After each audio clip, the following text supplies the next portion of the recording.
120 medlemmer, så mange løbere er aktive i løbeklubben Puls 8410 i Rønde, som nu har eksisteret siden april 2010. Løbeklubben den bygger på nogle værdier, de 3 S'er. At det er seriøst, og det er socialt, og så har jeg glemt det 3. Sjovt. Ja, det er rigtigt. Ja, så det er både seriøst og sjovt. I det seriøse, der ligger, at du har mulighed for at blive en bedre løber. Altså, hvis du vil noget seriøst, hvis du har et mål om, at du vil løbe hurtigere, og du vil gennemføre en maraton eller sådan noget der, så har du mulighed for at få den træning i klubben. Du har også mulighed for at være der bare for sjov. Der er nogle hold, de løber sammen en kort afstand, men er bare sammen, de kommer afsted så ikke, og har det sjovt. Det sjove ligger også i nogle af de sociale ting, vi har i klubben. Vi har nogle klubaftener, og der har lige været en fest. Vi har lørdagskaffe en gang imellem, hvor vi får kaffe og en gammel dansk, når vi har været ude at løbe, ikke? Så det er ligesom det der sociale og sjove, det hører rigtig meget sammen.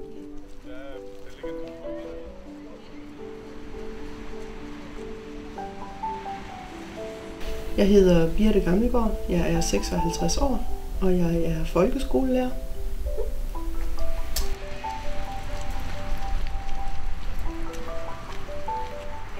Hvor længe har du så været medlem eller aktiv løber? Det har jeg været i 3 år her i sidste omgang. Ja. Okay. Ja. Yes.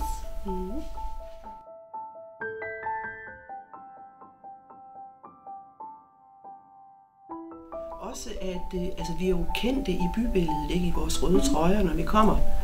Så folk kender os, og vi prøver rigtig meget at udbrede det, og er med så i nogle arrangementer, der er i byen. Ja.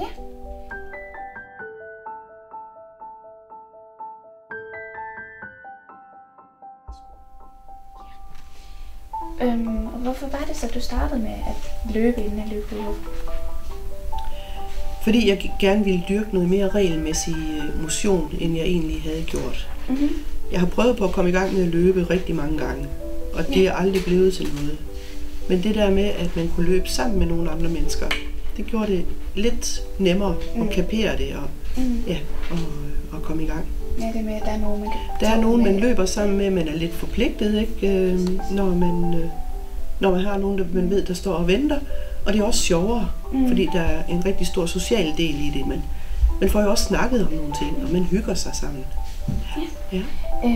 Og hvilken betydning har det så haft for dig, at du så blev et medlem? Positive ting, det har haft nogle fysisk positive ting. Jeg har tabt mig en del kilo, og jeg har holdt op med at ryge. Og så har jeg fået noget antidepressiv medicin, og det er jeg også kommet ud af. Og det er helt sikkert det der med løb, måske ikke så meget løbet, men det at man i hvert fald kommer ud hele året rundt, uanset hvordan vejret er. Så kommer man ud og bevæger sig.